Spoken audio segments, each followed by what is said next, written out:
إن الحمد لله نحمده ونستعينه ونستغفره وأعوذ بالله من شرور أنفسنا ومن سيئات أعمالنا من يهده الله فلا مضل له ومن يضلل فلا هادي له وأشهد أن لا إله إلا الله وحده لا شريك له وأشهد أن محمدًا عبده ورسوله أما بعد فإن خير الحديث كتاب الله وخير الهدي هدي محمد صلى الله عليه وآله وسلم وشر الأمور محدثاتها وكل محدثة بدعة وَكُلَّ بِدْعَةٍ ضَلَالَةٍ وَكُلَّ ضَلَالَةٍ فِي النَّارِ اللهم صل وسلم على نبينا محمد وبارك وسلم وصل عليه أعوذ بالله السميع العليم وبوجهه الكريم وسلطانه القديم من الشيطان الرجيم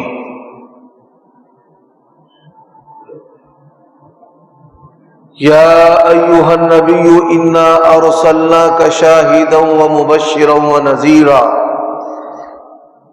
وداعيا إلى الله بإذنه وسراجا منيرا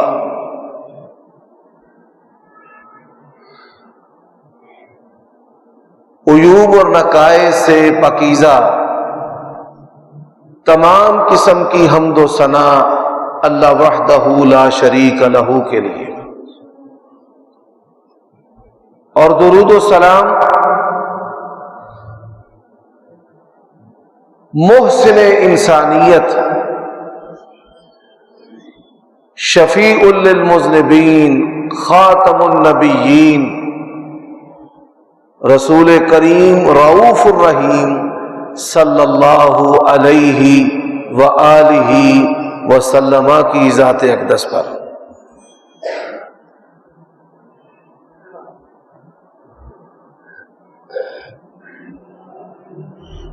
اللہ تبارک و تعالی کا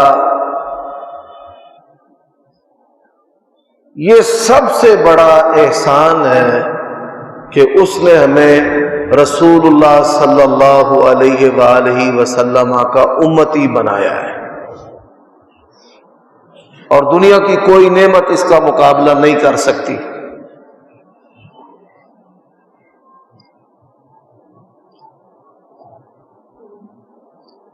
یوم لا ينفع مال ولا بنون الا من اتى الله بقلب سلیم، جس دن انسان کو کوئی چیز فائدہ نہیں دے گی، صرف یہ نسبت فائدہ دے گی کہ آپ صلی اللہ علیہ وآلہ وسلم کی شفاعت کے ساتھ ہم گناہ گاروں کو اللہ تبارک و تعالی جنت میں داخل کرے گا۔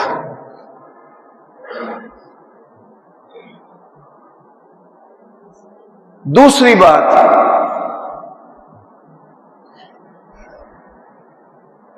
تمام مخلوقات میں اللہ تبارک و تعالی نے انسان کو اشرف المخلوقات بنایا ہے۔ اس کے اندر یہ خوبی ہے کہ یہ پیدا ہونے سے لے کر قبر تک سیکھتا رہتا ہے، دیکھتا ہے، سنتا ہے، تجربات کرتا ہے، سیکھتا ہے۔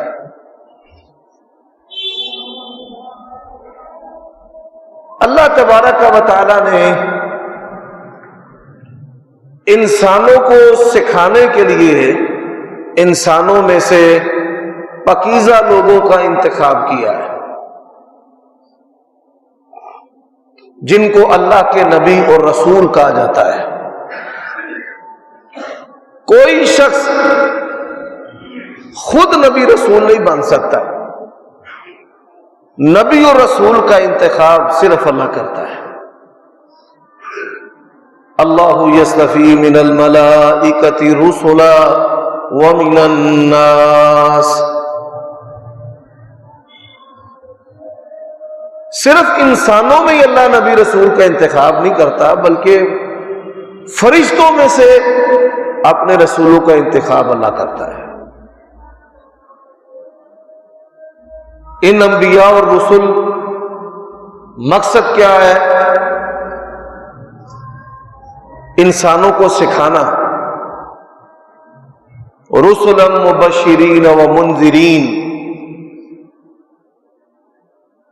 ان کو گناہوں کے انجام سے دنیا و آخرت کے بارے میں خبردار کرنا ہے،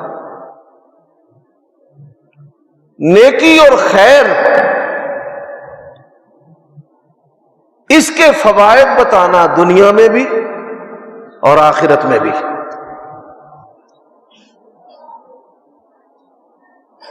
ان کے اندر تقوی، للہیت، پرہیزگاری، اخلاق حسنہ، یہ چیزیں اجاگر کرنا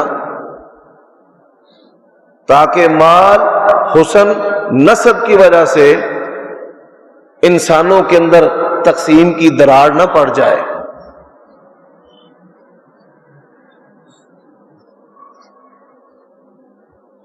یہ ایک دوسرے کو اپنا بھائی سمجھیں، ان کے دکھ درد میں شریک ہوں، ایک دوسرے کے کام آئیں. انہی چیزوں کو اللہ تبارک و تعالی کا دین کہا جاتا ہے. اپنے خالق کی معرفت، عقیدہ توحید، اللہ تبارک و تعالی کے چنیدہ استاذ کی معرفت، اس کو نبوت اور رسالت کہا جاتا ہے. اور پھر اللہ تعالیٰ اور اس کے رسول کی تعلیمات کہ جس کے ذریعہ انسان کی حیوانیت دب جائے یا ختم ہو جائے اور وہ اللہ تعالیٰ اور اس کے رسول کی تعلیمات کے مطابق زندگی بسر کرے، اس کو اللہ تبارک و تعالیٰ کا دین کہا جاتا ہے.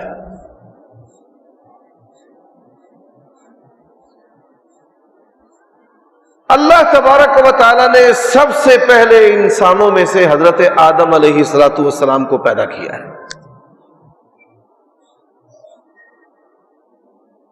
اور پیدا کرنے کے بعد جب ان کو زمین پر اتارا ہے، فَإِمَّا يَأْتِيَنَّكُم مِّنِّي هُدًى فَمَن تَبِعَ هُدَايَا فَلَا خَوْفٌ عَلَيْهِمْ وَلَا هُمْ يَحْزَنُونَ. اللہ نے ان کو پابند کیا کہ آپ نے آسمان سے جو رشد و ہدایت آئے گی اس کی پیروی کرنی ہے.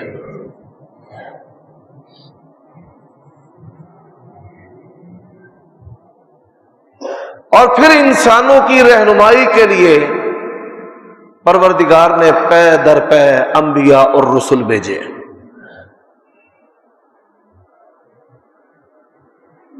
جو نبی بھی دنیا میں آتا اپنے سے پہلے نبی کی، اس کی کتاب کی، اس کی شریعت کی تصدیق کرتا اور اپنے بعد آنے والے نبی کے بارے میں خبردار کرتا. وَإِذْ قَالَ عِيسَى ابْنُ مَرْيَمَ يَا بَنِي إِسْرَائِيلَ إِنِّي رَسُولُ اللَّهِ إِلَيْكُمْ مُصَدِّقًا لِمَا بَيْنَ يَدَيَّ مِنَ التَّوْرَاةِ وَمُبَشِّرًا بِرَسُولٍ يَأْتِي مِن بَعْدِي اسْمُهُ أَحْمَدُ فَلَمَّا جَاءَهُم بِالْبَيِّنَاتِ قَالُوا هَذَا سِحْرٌ مُبِينٌ. حضرت عیسیٰ علیہ السلام نے بنی اسرائیل سے کہا کہ اللہ تعالیٰ نے مجھ سے پہلے موسیٰ علیہ السلام کو رسول بھیجا، تورات اتاری ہے، میں اس کی تصدیق کرتا ہوں، اور میرے بعد جو آنے والے نبی رسول ہیں ان کا نام احمد ہے. پروردگار فرماتے ہیں فَلَمَّا جَاءَهُم بِالْبَيِّنَاتِ، محض آپ صلی اللہ علیہ وآلہ وسلم نے یہ نہیں کہا کہ میں اللہ کا رسول ہوں، بلکہ نبی علیہ السلام معجزات لے کر آئے. انہوں نے کہا چاند کے 2 ٹکڑے کر دیں پھر نبی رسول مان لیں گے. آپ نے انگلی کا اشارہ کیا، اللہ نے چاند کے بھی 2 ٹکڑے کر دیے. ایسے بڑے سارے معجزات، 1000 سے زائد ایسے معجزات ان لوگوں نے اپنی آنکھوں سے دیکھے۔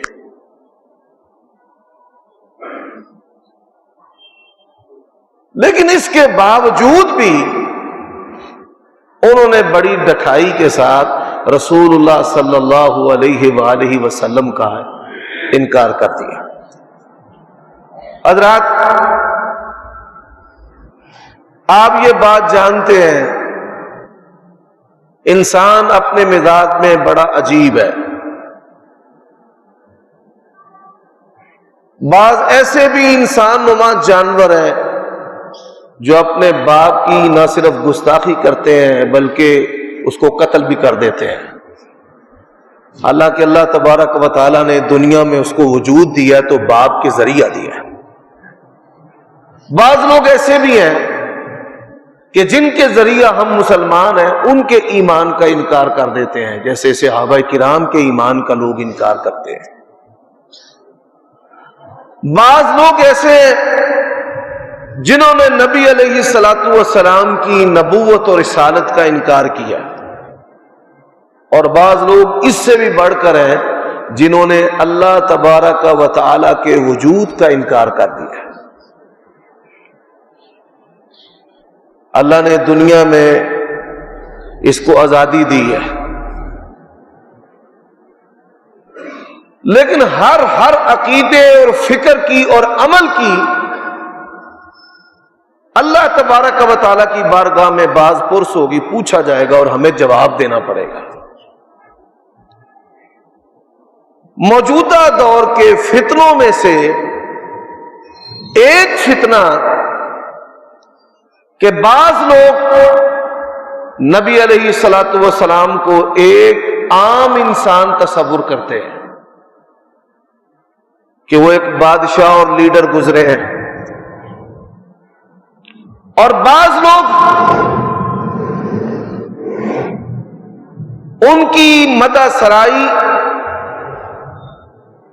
اتنا غلو کرتے ہیں کہ ان کو اللہ تبارک و تعالیٰ کے ساتھ ملا دیتے ہیں۔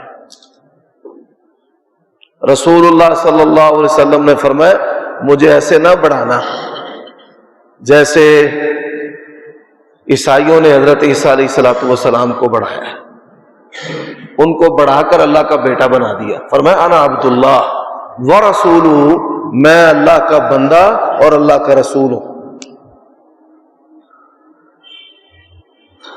اب آپ صلی اللہ علیہ وآلہ وسلم کا انتخاب اللہ تبارک و تعالی نے کیا ہے، اور اس انتخاب پر کمال یہ ہے کہ نبوت اور رسالت کا وہ سلسلہ جو اللہ تعالیٰ نے حضرت آدم اور نوح علیہ السلام سے شروع کیا وہ آپ صلی اللہ علیہ وسلم پر ختم کر دیا۔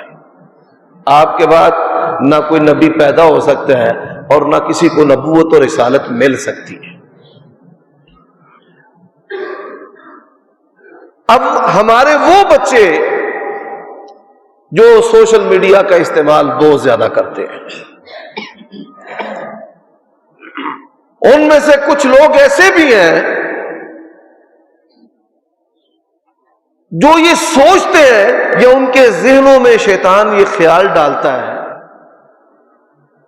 کہ شاید آپ صلی اللہ علیہ وآلہ وسلم کی نبوت اور رسالت بھی فیبریکیٹڈ کوئی مصنوعی چیز ہے، نعوذ باللہ من ذالک، کہ جس کے انکار کرنے سے کچھ نہیں ہوتا بلکہ مادیت کا سیلاب ہے۔ لوگ یورپ کا ویزا حاصل کرنے کے لیے چہروں سے داڑھیاں اتروا دیتے ہیں، اپنی ولدیت تبدیل کر لیتے ہیں، اپنا مذہب تبدیل کر لیتے ہیں کہ میں عیسائی بن گیا اور یہاں میری جان کو خطرہ ہے اور میں قادیانی ہو گیا ہوں۔ اللہ تعالیٰ ایسے شرور سے ہمیں محفوظ رکھے۔ اور کئی لوگ اس سے بھی بڑھ کر نبی علیہ الصلوۃ والسلام کی نبوت اور رسالت کا انکار کرتے ہیں۔ اور پھر یہ سوال بھی پیدا ہوتا ہے کہ فرانس کے صدر نے جتنی دیدہ دلیری کے ساتھ رسول اللہ صلی اللہ علیہ وسلم کی گستاخی کی ہے، ابھی تک ان پر عذاب کیوں نازل نہیں ہوا؟ یہ سوچ بھی پیدا ہوتی ہے۔ میں آپ کو ایک واقعہ سناتا ہوں، پھر اس پر بات کریں گے۔ ایک بہت بڑا عالم دین مرتد ہو گیا، عیسائی ہو گیا۔ ہوا کیسے؟ اس نے بغیر وضو کے لوگوں کو نمازیں پڑھانا شروع کر دی۔ عمل تو چھوٹا سا ہے،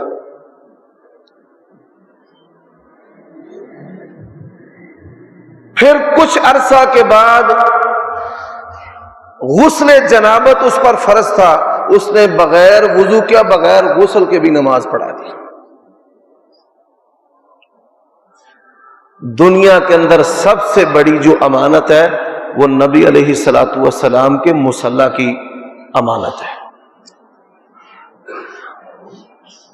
امام کس حال میں ہے یا امام جانتا ہے یا آسمان کا رب جانتا ہے۔ ابھی گزشتہ سالوں 2 سال پہلے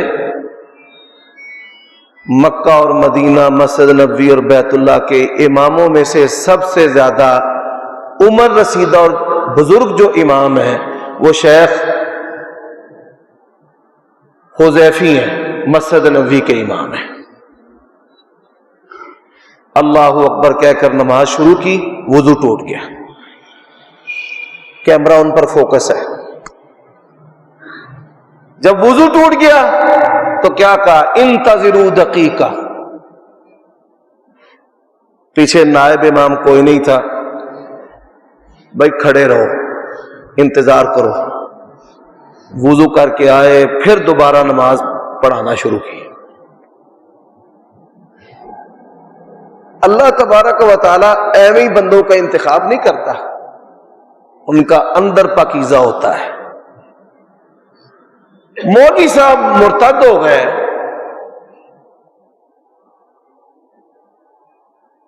پنڈ والوں نے کہا علماء بلاؤ، اس کو سمجھائیں اس نے اسلام کو کیوں چھوڑ دیا ہے۔ اس نے کیا کہا؟ میں نے وضو کے بغیر نمازیں پڑھائی، کچھ نہیں ہوا، میں نے غسل کے بغیر پڑھائی، کچھ نہیں ہوا۔ وہ پنڈ والے کانوں کو ہاتھ لگائیں،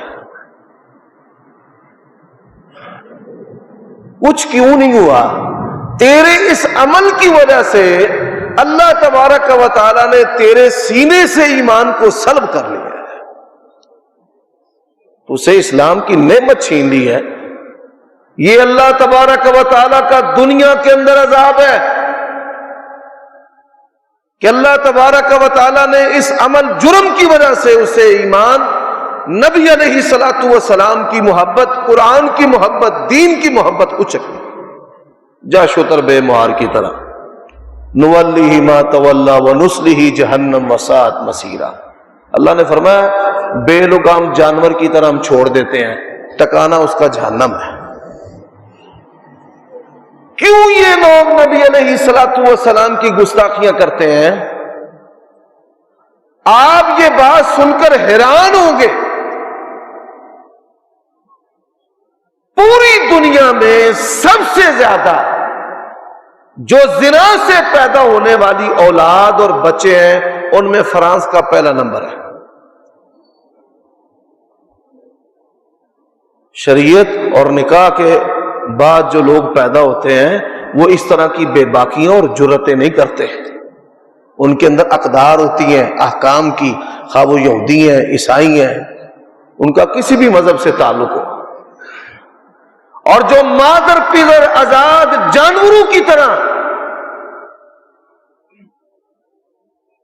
حرام زادی اولادیں پیدا کرتی ہیں، ایسی قومیں، اور پھر وہ پیدا ہونے والے جو بچے ہیں وہ نبی علیہ الصلوۃ والسلام کی، قرآن کی، دین کی توہین کرتے ہیں۔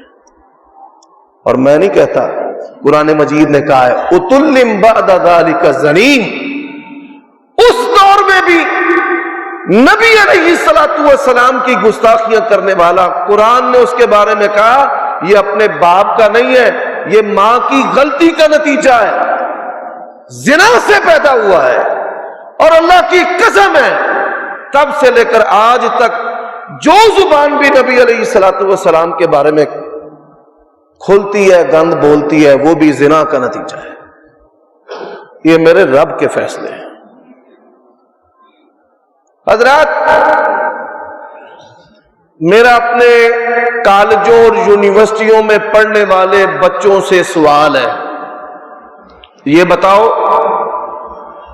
ہزاروں سال پہلے جو کتابیں نازل ہوئی ہیں، تورات ہے، انجیل ہے، غزل الغزلات ہے، ہزاروں سال پہلے یہ نازل ہوئی ہیں،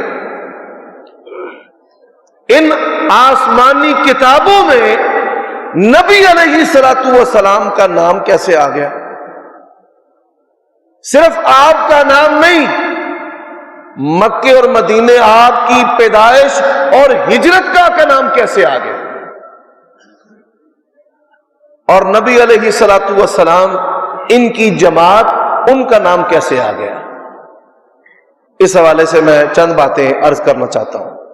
اللہ تعالیٰ نے قرآن مجید میں فرمایا ہے الذین یتبعون الرسول النبی الامی الذی یجدونہ مکتوبا عندہم فی التوراۃ والانجیل یحل لہم الطیبات ویحرم علیہم الخبائث۔ فرمایا میری سچے نبی محمد رسول اللہ کے تذکرے وہ تورات میں بھی پڑھتے ہیں، انجیل میں بھی پڑھتے ہیں، باوجود کہ تورات اور انجیل کے اندر تحریف ہو چکی ہے، لیکن اللہ کی قسم ہے آج بھی نبی علیہ الصلوۃ والسلام کی پیشین گوئیاں ان کے اندر موجود ہیں۔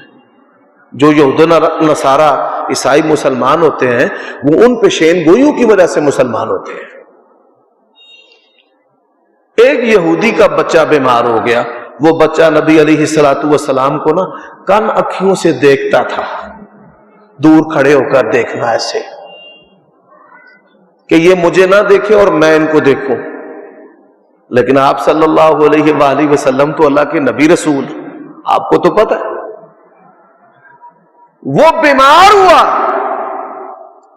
رسول اللہ صلی اللہ علیہ وسلم اس کی تیمارداری کے لیے آئے، آپ صلی اللہ علیہ وسلم نے اس کا حال پوچھا، فرمایا بچے اپنی کتاب کے اندر میرا ذکر پاتا ہے؟ تیری کتاب تورات کے اندر میرا تذکرہ ہے؟ اس نے کہا ہاں ہے، سر ہلایا کہ ہاں ہماری کتاب میں آپ کا تذکرہ ہے۔ فرمایا اچھا اگر تذکرہ ہے تو کلمہ پڑھ مسلمان ہو جا۔ اس نے نہ اپنے باپ کی طرف دیکھا کہ میرے باپ کا کیا رد عمل ہے۔ بچے کی بیماری دیکھ کر باپ کا دل بھی نرم ہوا، اس نے بچے کو اشارہ کیا، اس بات ہاں اللہ کی شان، بچے نے کلمہ پڑھا ہی ہے، ساتھ ہی جسم سے روح پرواز کر گئی۔ اللہ تعالیٰ نے قرآن مجید میں کہا ہے الذین آتیناہم الکتاب یعرفونہ کما یعرفون ابناءہم وَإِنَّ فَرِيقًا مِّنْهُمْ لَيَكْتُمُونَ الْحَقَّ وَهُمْ يَعْلَمُونَ۔ جس طرح یہ اپنے بیٹوں کو پہچانتے ہیں، فرمایا اسی طرح ان کو پتا ہے یہ محمد صلی اللہ علیہ وسلم اللہ کے سچے رسول ہیں۔ جب یہ آیت کریمہ نازل ہوئی، یہودیوں کے بہت بڑے عالم دین عبداللہ بن سلام رضی اللہ تعالیٰ عنہ نبی علیہ السلام کے پاس آئے، کہنے لگے میں جس طرح اپنے بیٹوں کو پہچانتا ہوں بالکل اسی طرح آپ اللہ کے سچے نبی رسول ہیں، مجھے پتا ہے اللہ نے جو بات کہی ہے سچ کہی ہے، اور میرے کانوں میں جب یہ آیت پڑھی ہے تو میں آپ کے پاس آیا۔ میرے بارے میں یہودیوں سے پوچھیں کہ میں کیسا ہوں۔ چند یہودی بلوائے گئے، نبی علیہ الصلوۃ والسلام نے کہا کہ عبداللہ جو ہیں، عبداللہ بن سلام، وہ کیسے ہیں؟ انہوں نے کہا جی ان کے کیا کہنے، باعمل انسان، بہترین عالم وہ بھی اور ان کے والد بھی۔ وہ پردے کے پیچھے سے نکلے، کہا اشہد ان لا الہ الا اللہ واشہد ان محمد رسول اللہ۔ اتنے بد نصیب اور ضدی ہٹ درم وہی پر قدموں پر کھڑے ہو کے کہنے لگے کہ نہیں یہ بھی بدتر، اس کا باپ بھی بدتر۔ تیسری مثال سلمان الفارسی رضی اللہ تعالیٰ عنہ، یہ آتش پرست تھے، آگ کے پجاری تھے، یہودیت اختیار کی، پھر عیسائی ہو گئے۔ یہود و نصارہ کی کتابوں میں پڑھا کہ آخری نبی آئے گا، اس کی 3 نشانیاں ہیں۔ پہلی نشانی ہے وہ صدقہ نہیں کھائے گا۔ کیا نہیں کھائے گا؟ ہمارے ملک میں اتنے سید ہیں بڑی معذرت کے ساتھ سارا کچھ ہی کھا جاتے ہیں، صدقہ خیرات بھی ہڑپ کر جاتے ہیں، حالانکہ نبی علیہ الصلوۃ والسلام نے فرمایا آل محمد کے لیے صدقہ حلال نہیں۔ دوسری خوبی اس کی، وہ کھجوروں کی سرزمین میں آئے گا۔ تیسری خوبی اس کی کہ اس کے شانے کے قریب ایک مہر نبوت ہے۔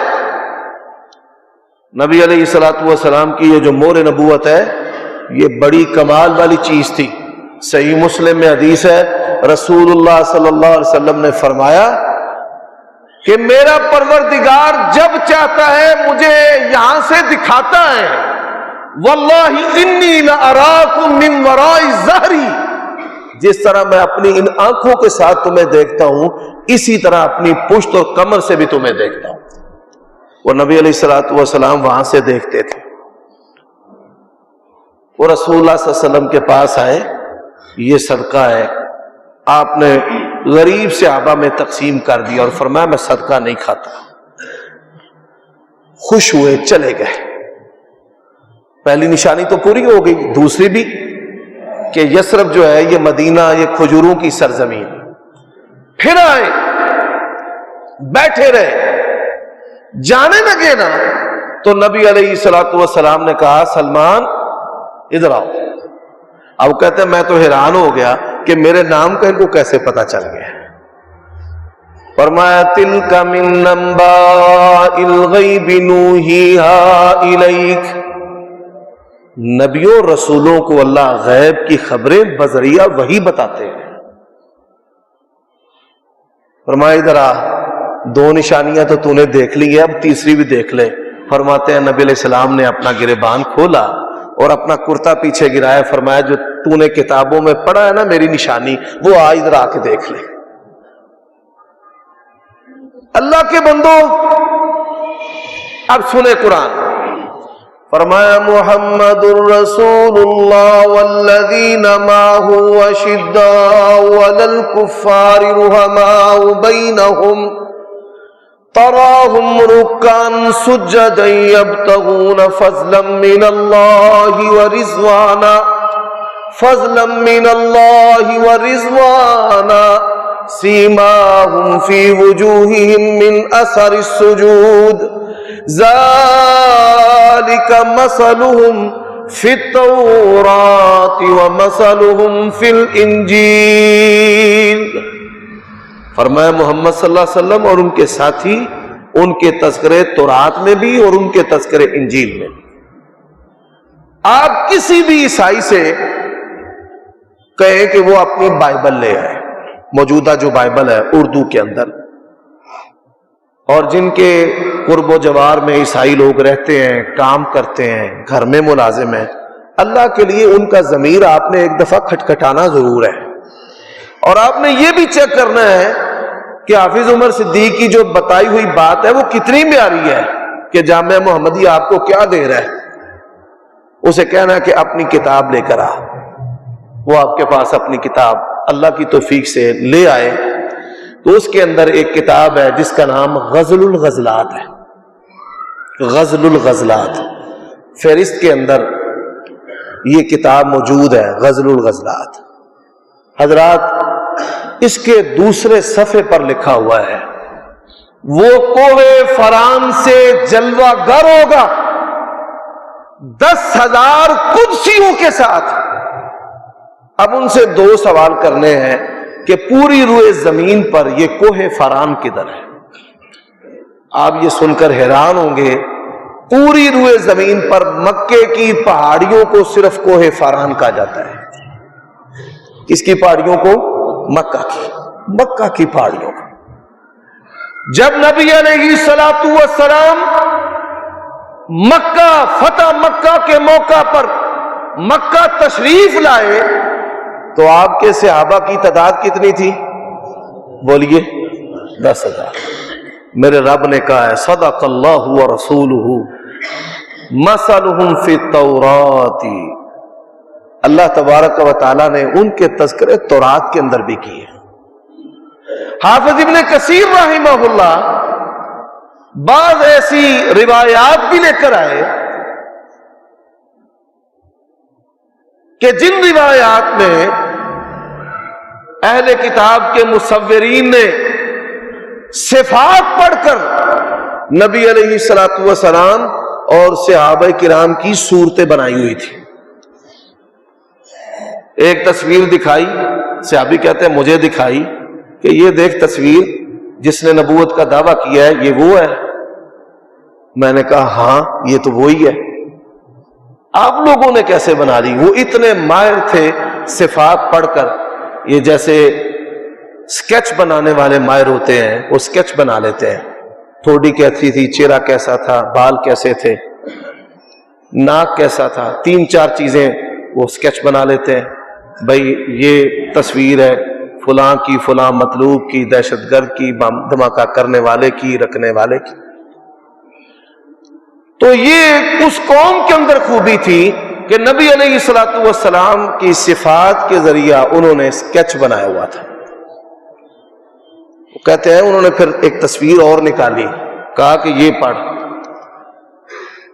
یہ دیکھ. اچھا اس میں کیا ہے؟ کہتے ہیں یہ اس کے بعد خلیفہ ہوگا. فرماتے ہیں وہ دیکھا تو ابو بکر صدیق رضی اللہ تعالیٰ عنہ کی صورت تھی. آپ اس سے بھی بڑھ کر حیران ہوں گے. یہ جو فلسطین کا علاقہ ہے جس کو اسرائیل کہا جاتا ہے، یہودیوں نے انگریزوں کی مدد سے 40 اور 50 کی دہائی میں یہاں پر قبضہ کیا ہے. اس سے پہلے ان کی کوئی دنیا میں ریاست موجود نہیں تھی. یہ ناجائز ریاست ہے. مسلمانوں کی زمینیں ہتھیا کر ان پر یہ حکومت بنائی گئی ہے. نبی علیہ الصلوۃ والسلام نے جزیرہ عرب، روم اور ایران کی فتح کی پیشین گوئی کی. وہ پیشین گوئی عمر بن خطاب رضی اللہ تعالیٰ عنہ کے دور میں ان کے ہاتھوں سے پوری ہوئی. حضرت عمر رضی اللہ تعالیٰ عنہ کے دل و دماغ میں اس علاقے کا تقدس تھا، کیونکہ اللہ نے کہا ہے سبحان الذی اسری بعبدہ لیلا من المسجد الحرام الی المسجد الاقصی الذی بارکنا حولہ. فرمایا کوشش کرنا کہ لڑائی نہ ہو، زمین کا تقدس پامان نہ ہو. انہوں نے کہا کہ اللہ تعالیٰ نے ہمیں ارد گرد فتوحات عطا کر دی ہیں، آپ شہر کی چابیاں ہمیں دے دیں. وہ کہنے لگے ہماری کتابوں میں شہر کی چابیاں لینے والے بندے کی خوبیاں ہیں. وہ بندہ ہمارے پاس آئے ہم چابی اس کے ہاتھ دے دیں گے. وہ سپہ سالار کو لے کر گئے، کہنے لگے نہیں یہ وہ بندہ نہیں ہے. انہوں نے فوراً خط لکھا، ایک بندے کو دوڑایا تیز سواری کے ساتھ کہ امیر المومنین کو لے کر آ جائے. حضرت عمر رضی اللہ تعالیٰ عنہ آئے. انہوں نے آنے سے پہلے شہر کے دروازے پر جو ہے نا وہ کیچڑ کر دیا، پانی گرا گرا کرنا کیچڑ بنا دیا. حضرت آئے، ان کو کہنے لگے لباس تبدیل کر لیں، آپ اسلامی ریاست کے سربراہ ہیں، کپڑے بدل لیں. وہ فرمانے لگے اللہ نے ہمیں کپڑوں سے عزت نہیں دی، اسلام سے عزت دی ہے. کئی بندے وہ احساس کمتری دا شکار ہوں نے جوتیاں کپڑے، کئی رشتے کر بیٹھتے ہیں اچھے کپڑے دیکھ کر ہی بعد میں پھنس جاتے ہیں. حضرات راوی کہتے ہیں امیر المومنین نے اپنے جوتے اپنے ہاتھ میں اٹھائے، تے لنگوٹ چک کے تے پانی دے وچ داخل ہو گئے. اور جب انہوں نے امیر المومنین کو اس حالت میں دیکھا نا تو انہوں نے کہا اللہ کی قسم ہے اسی بندے کی صفات ہماری کتاب میں ہے، یہ لو شہر کی چابی ہے. یہ محمد الرسول اللہ والذین معہ اشداء علی الکفار رحماء بینہم. اور میرے بیٹوں، میرے بھائیوں، کالجوں یونیورسٹیوں میں پڑھنے والوں، ہزاروں سال پہلے جو اترنے والی کتابیں ہیں ان کتابوں کے اندر آپ کے نبی کے نام کے تذکرے، حالات کے تذکرے، خد و خال کے تذکرے، جماعت کے تذکرے، شہر کے تذکرے، شریعت کے تذکرے. ان دجالوں کی بھیڑ چڑھ کے اپنے ایمان کو گنوا نہ بیٹھنا. دنیا میں انسان کو ہر چیز مل سکتی ہے، لیکن اگر نبی علیہ الصلوۃ والسلام کی محبت چھن گئی تو اسفل السافلین میں کہیں انسان نہ گر جائے. اللہ ہمیں محفوظ فرمائے. میں انہی باتوں پر اکتفا کرتا ہوں. آئندہ انشاءاللہ خطبہ جمعہ بھی نبی علیہ الصلوۃ والسلام کی سیرت و صورت پر ہوگا. اور میں یہ گزارش کرنا چاہتا ہوں کہ آپ فرانس اور ایسے تمام ممالک کی جو مصنوعات ہیں ان کا بائیکاٹ کریں تاکہ ان بے دین لوگوں کو ایک جھٹکا لگ سکے. ان کا رب ان کی معیشت ہے. وہ کہتے ہیں ورک از گاڈ. گاہک رب ہوندا ہے، گاہک خدا ہے، نعوذ باللہ، یا کام خدا ہے. تو جب تک ان کا خناس، ان کا دماغ درست نہیں ہوگا تب تک ایسی شرارتوں سے یہ باز نہیں آئیں گے. آپ دیکھیے کہ فرانس میں یہودیوں کے خلاف ہاتھ سے اشارہ کرنا بھی جرم ہے، لیکن نبی علیہ الصلوۃ والسلام کے خاکے شائع کرنا.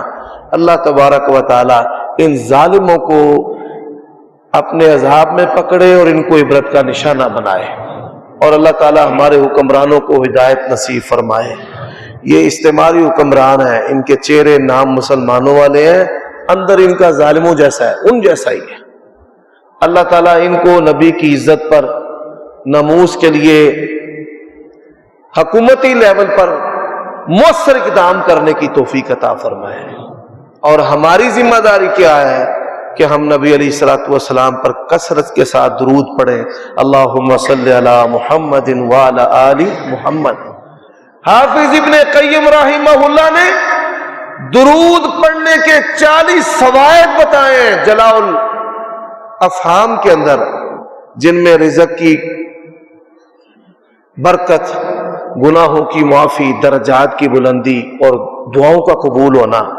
حضرات یہ سارے فوائد شامل ہیں. اللہ تعالیٰ مجھے اور آپ کو نبی علیہ السلام کی سیرت اپنانے کی توفیق عطا فرمائے، کردار سنت اختیار کرنے کی توفیق عطا فرمائے. سبحان ربک رب العزت.